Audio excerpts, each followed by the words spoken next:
आजादी के अमृत महोत्सव का लक्ष्य स्वतंत्रता संग्राम से जुड़ी वीरता की अनसुनी कहानियां और अनसुने वीर नायकों की कथा को उजागर करना और उनके आदर्शों को अपने जीवन में आत्मसात करना है।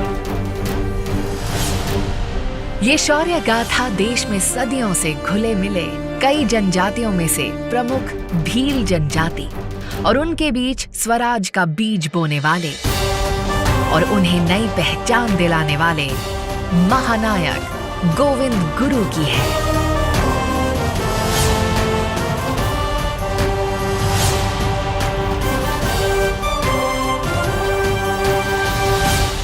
ये कहानी मानगढ़ की पहाड़ी पर हुए उस नरसंहार की है जिसमें हजारों निर्दोष भील आदिवासियों ने भारत माता के लिए अपने प्राण न्योछावर किए थे।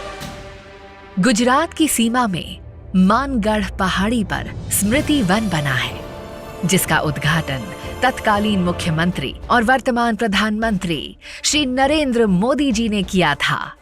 आज भूमि पर गोविंद गुरु ने प्रेरणा दी।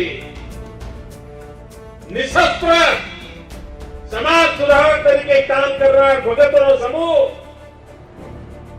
संप सभाना लोगों संप सभाना लोगों समाज सुधारવાનું કામ કરે અંગ્રેજ સલ્તનત સામે પોતાનો અવાજ ઉઠાવે અને ગોવિંદ ગુરુથી અંગ્રેજ સલ્તનત ફફડી ગઈ।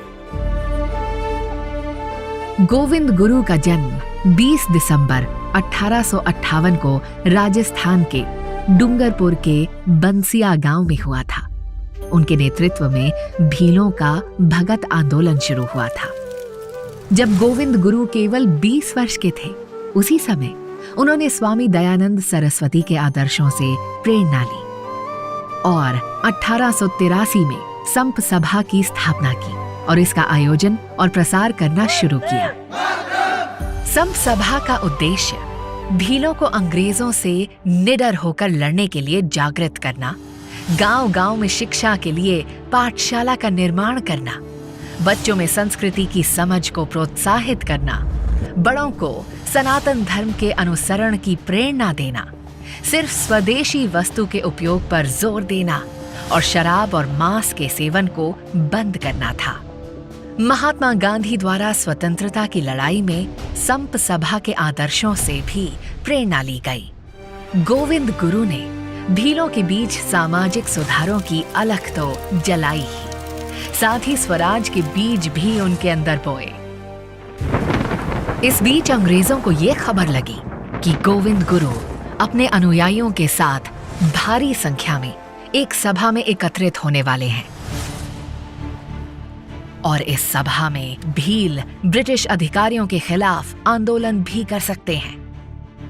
तारीख 17 नवंबर और साल 1913। उस दिन मार्गशीर्ष पूर्णिमा थी। मानगढ़ पहाड़ी पर वार्षिक मेला आयोजित किया जाना था।